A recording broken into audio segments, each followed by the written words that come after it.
La nit del dia 11 d'octubre del 2020, vigília de la Diada Castellana de la Hispanitat, un grup de vàndals va atacar el monument a la Sardana de Montjuïc, tot mutilant els braços dels dansaires.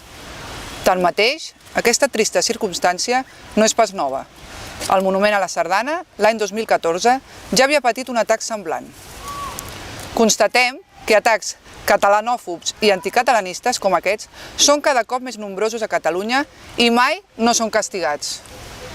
I cada cop seran més nombrosos, en un context de repressió espanyola contra el poble català i de minorització del poble català a casa nostra mateix. Vivim sota ocupació espanyola i els peons dels ocupants tenen carta blanca per humiliar i per insultar el poble català i els nostres símbols nacionals. També constatem que el discurs bonista oficial emblanquina l'ocupació i treu importància a tots aquests atacs catalanòfobs.